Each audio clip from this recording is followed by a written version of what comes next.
Hello, everyone. Today, we're going to talk about a 2016 French sci-fi show called Trepalium.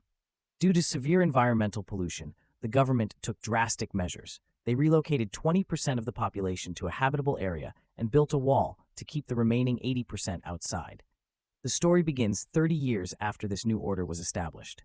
One morning, a teenager named Noah walks through the ruined slums. People who live beyond the wall sleep out in the open. Noah checks the pulse of one man and realizes he has died from the cold. He then spots a bottle of clean water belonging to a woman and steals it. When she tries to fight back, Noah's mother, Izia, holds a knife to the woman's throat, forcing her to back off. Soon after, Izia and Noah hear a siren, calling everyone to the checkpoint. A government lottery is about to be held, giving a few lucky individuals the chance to cross the wall and access jobs and better living conditions. While people on one side struggle to survive, those inside the wall live in luxury.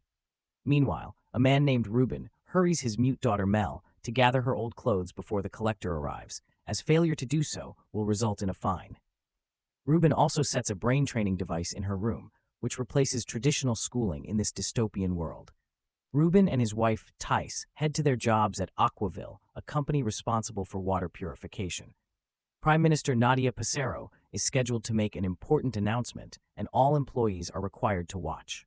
News reports reveal that Minister of Labor Monroe Moretti has just been freed after being held captive for 13 months by radicals beyond the wall. He had originally gone beyond the wall to present prizes to lottery winners when he was kidnapped. The long negotiations for his release have finally succeeded. In a historic moment, Prime Minister Nadia, who hasn't left the civilized area in over 10 years, travels beyond the wall to make her announcement. Izia and Noah, along with many others, are present. While Nadia speaks to the crowd, Ruben and the Aquaville staff watch the broadcast anxiously. Nadia reminisces about her childhood, recalling visits to the park where children from different backgrounds played together without feeling divided. After the wall was erected, the park was destroyed, but Nadia still dreams of rebuilding it.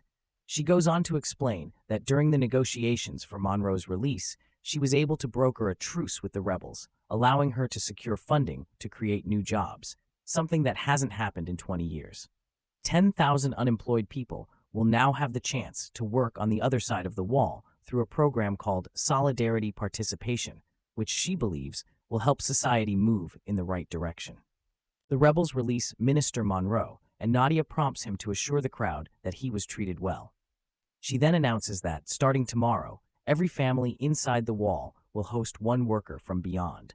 As they leave in the car, the news reports that the World Bank president has welcomed the Solidarity Project and is happy about Monroe's release.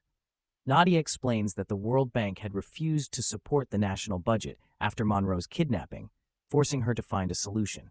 Without this, the country would have faced a crisis, especially as major companies like Aquaville were suffering significant losses.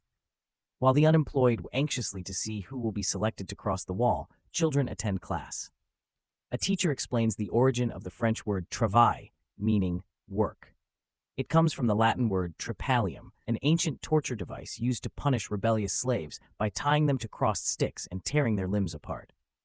Noah, in disbelief, says that this can't be true. Work shouldn't involve suffering. 13 years earlier, his father had won the lottery, crossed the wall, and gained a normal life. The teacher explains that since the early 21st century, unemployment kept increasing until it reached 80%.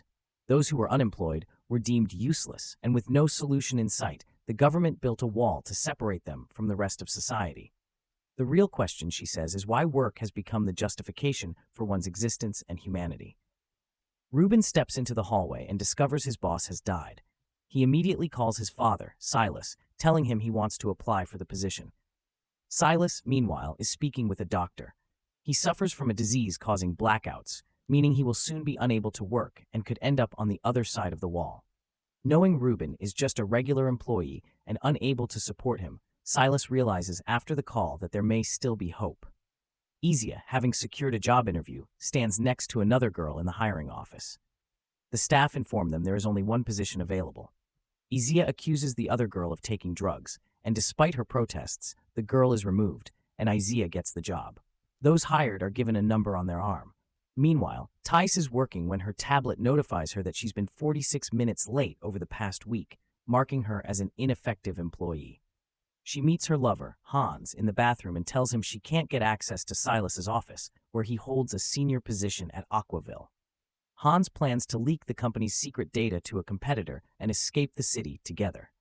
Thais fears getting caught, which would result in her being fired and sent beyond the wall. Hans reassures her that things will work out. However, as she returns to work, her tablet warns her that her work speed is too slow and her emotional state continues to deteriorate. Noah meets Izia, who joyfully announces that she's been hired. They embrace, and she tells him that in 4 months she'll have saved enough money for them to move south together, where they hope to find his missing father. Ruben watches a press conference held by the Minister of Labor to mark his return from captivity. The minister shares that during his time with the rebels, he learned that even the society behind the wall faces serious issues. Thais arrives, looking upset. She informs Ruben that Silas has stopped communicating with them, meaning Ruben won't be promoted to his superior's position. She also fears that their daughter won't be able to attend a prestigious college and may end up on the other side of the wall after high school. Mael overhears her mother saying it would be better to get rid of her and have another child. Ruben comforts his daughter, explaining that her mother is just stressed and shouldn't be taken seriously. He also informs her that a worker from the zone will soon be living with them and gives Mael a taser for self-defense. After receiving a call from his father, Silas, Ruben leaves to meet him. During their conversation, Ruben expresses his interest in applying for a department head position. Silas acknowledges that Ruben's profile is strong, but notes that Thais is on the verge of being fired. He offers to arrange a meeting with the CEO, stressing the importance of Ruben performing his best and promising support as long as Ruben doesn't let him down. Meanwhile, Hans meets with the head of security, explaining that Thais Garcia will deliver the necessary data tomorrow, and she must facilitate his departure from the city. The security head confirms arrangements with both soldiers and rebels to ensure his passage through the wall. Later, Ruben informs Thais that his father is willing to help with his promotion, but they need to report to the ministry for an appointment. Thais responds that she needs to meet with Silas beforehand, and Ruben agrees to try to set it up. Izia crosses the checkpoint and boards the bus to her new job. As Noah watches her leave, the bus drives behind the wall, revealing a city of well-kept homes and clean streets. A voiceover informs the workers that they must follow strict routes to their employers and are forbidden from moving freely around the city. They must return home by midnight, and any infractions, such as damaging or stealing from their employers, will result in expulsion and punishment. Izia passes through the checkpoint and boards the bus to her new job. Noah watches her leave with a heavy heart. As the bus travels beyond the wall, it passes well-kept houses and clean streets. An announcement reminds the workers that they must follow a set route to their employers, return home before midnight, and are forbidden from moving freely in the city.